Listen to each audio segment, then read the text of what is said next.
எங்கள் அம்மா பாரு, சாப்பாடு எடுத்துகிட்டு வர எல்லாத்தையும் நான் உனக்கு கொண்டு வந்து இங்கேயே கொடுக்குறேன்னு சொல்லிவிட்டு ஆளையே காணாம். சொல்லிட்டு போனதோடு சரி. வெளியே போவே எனக்கு பயமாக இருக்குது. போனால் கண்டிப்பாக திட்டு தான் விழுகும். என்ன வித்தியா குழம்பிக்கிட்டே இருக்க மாதிரி இருக்குது? படிக்கிறியா எப்படி? உனக்கு பப்ளிக்குன்னு வேறு உங்கள் அக்கா சொன்னா. என்னது பப்ளிக்கா? ஏம்மா இப்போ இல்லைம்மா, அடுத்த மாதம்தாம்மா பப்ளிக்கு. இப்போ வேறு ரிவிஷன் டெஸ்ட் தாம்மா நடந்துகிட்ருக்கு. அதுக்கு தான் என்ன நீ திட்டினியா? ரிவிஷன் டெஸ்ட் நடக்குதா? உங்கள் அக்கா எங்கிட்ட ஒரு பப்ளிக்குன்னு தான் சொன்னா. அப்போ இது எல்லாத்துக்கும் காரணம் அந்த எருமை தானா? இல்லைம்மா, பப்ளிக்லாம் இல்லை. அடுத்த மாதம்தான் பப்ளிக் ஆரம்பிக்குது. இப்போ ரிவிஷன் டெஸ்ட்டு தான் நடந்துகிட்ருக்கு. சரி, ஏதோ ஒரு பரீட்சை நடக்குதுல்ல, படி உட்காந்து. பசிக்குதம்மா, காலைல இன்னும் சாப்பிடவே இல்லை. நீ சொன்னேன்னு புக் எடுத்து வச்சுட்டு இப்படியே உட்காந்துட்டு இருக்கேன். என்னது புக் எடுத்து வச்சுட்டு உட்காந்துருக்கியா? அப்போ நீ படிக்கலையா? படிச்சுக்கிட்டு தாம்மா உட்காந்துருக்கேன். சரி சரி, நீ படி. நான் உனக்கு ஏதாச்சும் எடுத்துகிட்டு வரேன் சாப்பிட. சரி சரி போங்க. அவள் பப்ளிக்குன்னா இவ இல்லைங்கிறா. எவ சொல்கிறது உண்மையோ தெரியல. சரி, சத்யா வரட்டும். சத்யா வரும், எதுவாக இருந்தாலும் கேட்டுக்குவான். இந்த அம்மா நம்ம சொல்கிறத நம்பக்கூடாதுன்னே ஒரு முடிவோடு இருக்காங்க போல். நான் தான் சொல்கிறேன் இப்போ பப்ளிக் இல்லைன்னு, நம்பாம சத்யா வரவும் கேட்குறேன்னு சொல்லிட்டு போகிறாங்க பாரு. அப்போ எல்லாத்துக்கும் காரணம் அந்த பைத்தியம்தான். அம்மா கிட்ட பப்ளிக்குன்னு சொல்லி நம்மளை திட்டு வாங்க விட்டுட்டு போயிடுச்சு. நானும் காலங்காத்தால தூக்கத்தில் அம்மா பப்ளிக்கான்னு கேட்டதுக்கு ஆமான்னு சொல்லியிருப்பேன்னு நினைக்கிறேன். அதனால தான் அம்மா சேர்த்து நம்மளை திட்டாங்க. சரி படிப்போம் உட்காந்து. என்னம்மா விஜயா வெளியே வந்து உட்காந்துருக்க? படிக்கலையா நீ? அக்காவை தான் திட்ட போகிறா. படிச்சுக்கிட்டு தான் சித்தி இருந்தேன், இப்போ தான் வெளியே வந்தேன். சரி சாப்பிட்டு போய் படிப்போம்னு. சரி சரி, உட்காந்து டயத்தை வேஸ்ட் பண்ணாமல் படி. ஆ சரி சித்தி. ஆமாம் சித்தி, காலையில் சத்யா என்ன சொன்னா? எனக்கு பப்ளிக் எக்ஸாம் நடக்குது நான் சொன்னேன் உங்ககிட்ட. ஆமாம்மா, சத்யா அப்படி தான் சொன்னேன். நான் கூட நினச்சேன் உங்களுக்கு அடுத்த மாதம் தானே பப்ளிக் எக்ஸாம் நடக்கும், இப்போ எப்படி நடக்கும்னு நினச்சேன். ஒருவேளை இந்த தடவை உங்களுக்கு வெள்ளனே வச்சுட்டாங்களோ? ஐயோ சித்தி, அப்படிலாம் இல்லை. அடுத்த மாதம் தான் பப்ளிக் எக்ஸாம். அந்த பைசன் தெரியாமல் சொல்லிச்சா தெரிஞ்சு சொல்லிச்சான்னு தெரியல, ஆனால் என்னை மாட்டிடணுன்னே சொல்லியிருக்கு. சேச்சே, சத்யா அப்படிலாம் பண்ணியிருக்க மாட்டாமா, தெரியாமல் சொல்லியிருப்பாளா இருக்கும். சித்தி, உங்களுக்கு அவளை பற்றி தெரியாது, தெரியாமலாம் சொல்லியிருக்க மாட்டா. வீம்புக்கு தான் என்னை அம்மா கிட்ட மாட்டிடணும்னு சொல்லிட்டு போயிருப்பா. சரியான ஆளவ. என்னை திட்டு வாங்க வைக்கணும்னா என்ன வேணான்னு சொல்லிட்டு போவா அம்மா கிட்ட. எல்லா தடவையும் இப்படி தான் சித்தி எங்கள் அம்மாட்ட என்னை திட்டு வாங்க வைக்கிறா. சரிம்மா விடு, கவலைப்படாத. எப்படி நீ படிக்க தானே செய்யணும், அதை இப்போ உட்காந்து படி, அவ்வளோதானே. சித்தி, அவள் மாட்டியே விடலைனாலும் நான் படிக்க தான் செஞ்சுருப்பேன். ஆனால் அவள் சும்மா சும்மா இப்படி தான் சித்தி தேவையில்லாமல் என்னை மாட்டி விட்டுக்கிட்டே இருக்கா. சரி விடு, உங்கள் அக்கா தானே, அட்ஜஸ்ட் பண்ணி தான் இருக்கணும். போங்க சித்தி, உங்களுக்கு புரியவே மாட்டேங்குது. இன்னைக்கு வரட்டும் அவளுக்கு வந்தது நான் அவள் மண்டையில் ஒரு கொட்டு கொட்டினாதான் எனக்கு மனசு ஆறும்.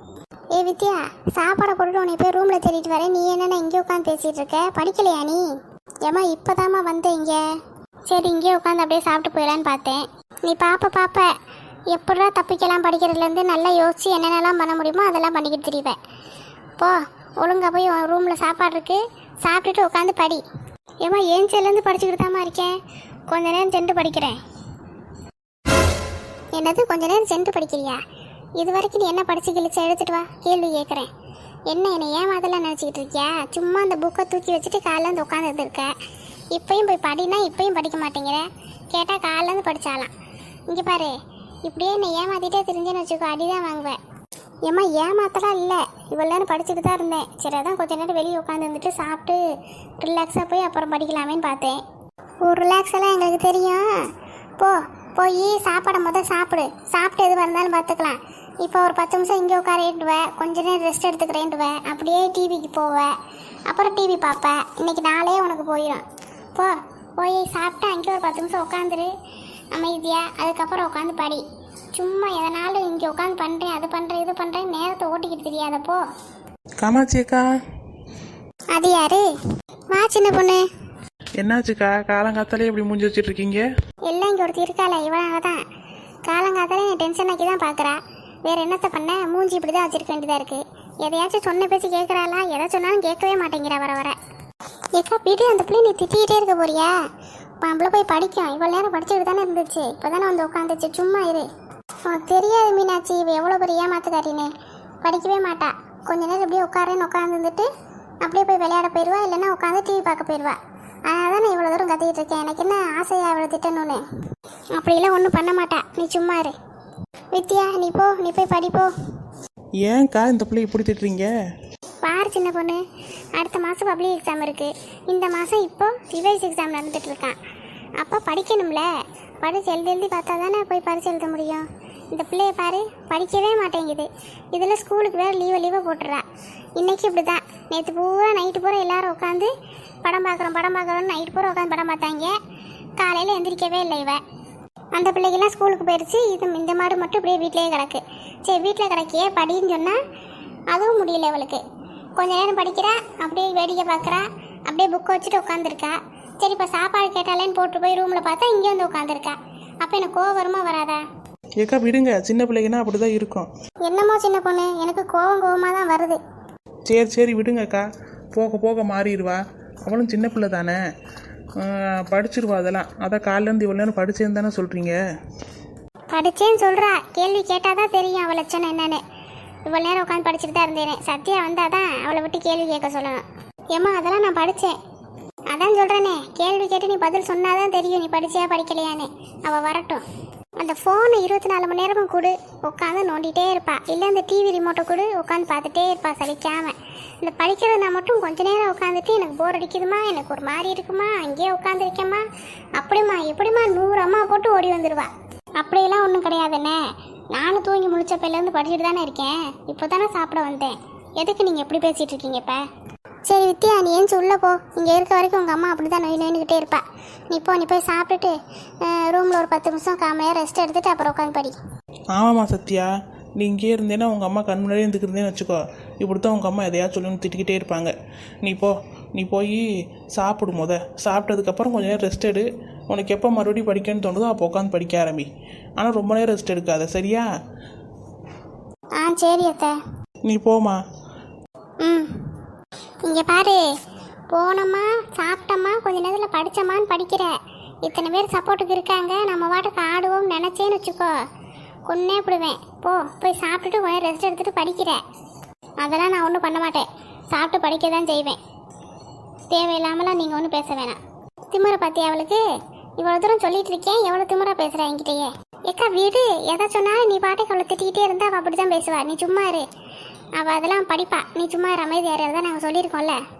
வித்யா நீ போமா உள்ள. சரி தே. ஏக்கா ஏன்க்கா இப்படி பண்ணுற? அந்த பிள்ளைய பார்த்தா உனக்கு பாவமாகவே தெரியலையா? இப்படி திட்டிக்கிட்டே இருக்க. எனக்கு மட்டும் என்ன ஆசையா அவளை திட்டிக்கிட்டே இருக்கணும்னு? நான் மட்டும் இப்போ உன்னைய மாதிரி சாதாரணமாக பேசியதேன்னு வச்சுக்கோ. அம்மா கொஞ்சம் நேரம் சாப்பிட்டு அப்படியே டிவி பார்க்கவா, அப்படியே கொஞ்சம் நேரம் அங்கே ஊர் சுற்றிட்டு வரவான்னு போயிருப்பா. இப்போ நான் இப்படி பேசினனால தான் போய் கொஞ்சம் படிக்கனாச்சும் அவளுக்கு தோணும் அம்மா திட்டுவாங்களேன்னு. இல்லைன்னா இப்படியே உட்காந்துருப்பா. உனக்கு அவளை பற்றி தெரியாது.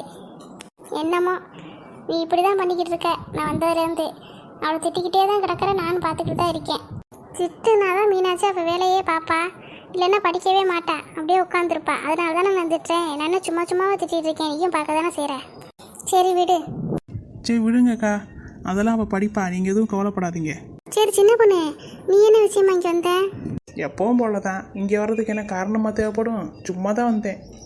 வந்து பார்த்தா நீங்கள் இந்த பிள்ளையை போட்டு இப்படி திட்டிக்கிட்டு கிடக்கீங்க. சரி நீ வந்து உட்காரு. அவட்ட பேசிட்டு இருந்ததில் உன்னையும் கவனிக்காம விட்டுட்டேன். வா வந்து உட்காரு. சரிக்கா பரவாயில்ல, இருக்கட்டும். இந்த வாரம் சர்ச்சுக்கு போகிறோம், அதான் நீங்களும் வரீங்களான்னு கேட்டுட்டு போகலான்னு வந்தேன். சர்ச்சுக்கு போறியா? சரி நான் யோசிச்சு சொல்கிறேன். அப்படியெல்லாம் சொல்லாதீங்கக்கா, நீங்களும் வாங்க. இனிமேல் தான் நம்ம பூமாக்கிட்டையும் ராணி அக்காக்கிட்டையும் கேட்கணும், அப்படி சொர்ணாக்காக்கிட்டையும் கேட்கணும். எல்லாருக்கிட்டையும் கேட்டுட்டேன்னா எல்லாம் சேர்ந்து போயிட்டு வந்துடலாம். அப்படியா? சரி, அப்போ அவங்கக்கிட்டையும் ஒரு வார்த்தை ஃபோன் அடித்து கேளு. அப்புறம் மீனாட்சிக்கா நீங்களும் வந்துடுங்க. உங்களை கூப்பிடலன்னு நினச்சிடாதீங்க, உங்களையும் சேர்த்து கூப்பிட தான் வந்தேன். அதெல்லாம் நான் வந்துடுவேன். எங்கள் அக்கா வரால, இங்கே தானே இருப்பேன் நான் ஒரு வாரத்துக்கான. நானும் வந்துடுவேன். சரிக்கா. சரி சின்ன பொண்ணு, அப்போ நீ அவங்களுக்குலாம் ஃபோன் அடித்து ஒரு வார்த்தை கூப்பிடு. ஏக்கா ஃபோன் அடித்து கூப்பிடணும்லாம் ஒன்றும் அவசியம் இல்லை. நான் வர வழியிலேயே பூமாவையும் ராணி அக்காவையும் பார்த்துட்டு தான் வந்தேன். இந்த சொர்ணா அக்காவை மட்டும்தான் இன்னும் காணா. அவங்கள பார்த்துட்டேன்னா கையோடு நான் அவங்ககிட்டயும் சொல்லிடுவேன். எப்படின்னு சொல்லிடுவேன்னு நினைக்கிறேன். அப்படி சொல்ல முடியலனாலும் இங்கே வரும்போது நான் சொல்லிக்கிறேன். அவங்க பாவம் ஏதாச்சும் வேலை பார்த்துட்ருப்பாங்க, ஃபோன் எடுக்க முடியலன்னா ஒன்றும் பண்ண முடியாதுல்ல. அதனால் நான் இங்கே வரும்போதே சொல்லிக்கிறேன் அவங்ககிட்ட. இல்லைன்னா நான் போய் வீட்டில் சொல்லிக்கிறேன். ஃபோனில் சொன்னால் அவ்வளோ நல்லா இருக்காது. அப்போ பூமாவும் ராணி இன்னும் கொஞ்ச நேரத்தில் எங்கள் வீட்டுக்கு வர போகிறாங்க, அதானே? அது எனக்கு தெரியாது. சொல்லிட்டு வந்தேன், நான் அங்கே போகிறேன், இப்படி இந்த விஷயம் சொல்கிறதுக்கு போகிறேன்னு சொன்னேன். வருவாங்களா வரமாட்டாங்களா எனக்கு தெரில. சரி நீ வா, நீ வந்து உட்காரு. எதுவாக இருந்தாலும் உட்காந்து பேசு. இல்லைக்கா இருக்கட்டும், இதை சொல்லிட்டு போகலான்னு தான் வந்தேன். சரி, மறக்காமல் வந்துடுங்க சர்ச்சுக்கு. நான் போகும்போது அப்படியே உங்களை வந்து கூப்பிட்டுட்டு போகிறேன். எதுக்கு சின்ன பொண்ணு போகிறோம்? கார்லையா இல்லை பஸ்ஸில் போகிறோமா? அது எனக்கே தெரிலக்கா, நான் அப்போதைக்கு சொல்கிறேன். காரில் போனாலும் போவோம், இல்லைன்னா பஸ்ஸில் போகிறதுனாலும் போவோம். உங்களுக்கு இஷ்டம்தான், நீங்கள் எதை சொல்கிறீங்களோ அதுலேயே போயிட வேண்டியதுதான். சரி சின்ன பொண்ணு, அப்போ அவங்க எல்லாருக்கிட்டையும் கேட்டுட்டு எதில் போகலான்னு முடிவு எடுத்துகிட்டு போயிடலாம். சரிக்கா, அப்போ நான் வரேன். சரி சின்ன பொண்ணு. மீனாட்சிக்கா, போயிட்டு வரேக்கா. சரி சின்ன பொண்ணு, பார்த்து போயிட்டு வா. பரவாயில்ல, நல்ல பிள்ளையா இருக்குல்ல. எங்கேயாச்சும் போனால் கூட வந்து உன்னை கூட்டிகிட்டு தான் போகுது. உன்னை மட்டும் இல்லை, இங்கே இருக்க எல்லாரையும் கூப்பிட்டுட்டு தான் போகுது. என்ன இவன் மட்டும் இல்லை, மித்த 3 பேரும் அப்படி தான். எங்கேயாச்சும் போனால் வந்து கூப்பிட்டுட்டு தான் போவோங்க. அதே மாதிரி நானும் எங்கே போனாலும் சரி இவங்களையும் சேர்த்து கூட்டிகிட்டு போவோம்னு இவங்களையும் கூட்டிகிட்டு தான் போவேன். இந்த கடைசி அந்த கோயிலுக்கு தான் கூட்டிகிட்டு வர முடியல. இந்த சத்யா பிள்ளையோட அப்பா வேற சீக்கிரம் போகணும், வா நம்ம எல்லாரும் போயிட்டு வந்துடுவோம், இன்னொரு நாள் அவங்க எல்லாரையும் கூட்டிகிட்டு போவோம்னு சொல்லவும் நாங்கள் மட்டும் வந்தோம். இல்லைன்னா அங்கேயும் இவங்க எல்லாரையும் சேர்த்து தான் கூட்டிகிட்டு வந்திருப்பேன். சரி சரி சரி, வா உள்ளே வேலை கிடக்கு, நம்ம உள்ளே போவோம். சரி வா போவோம்.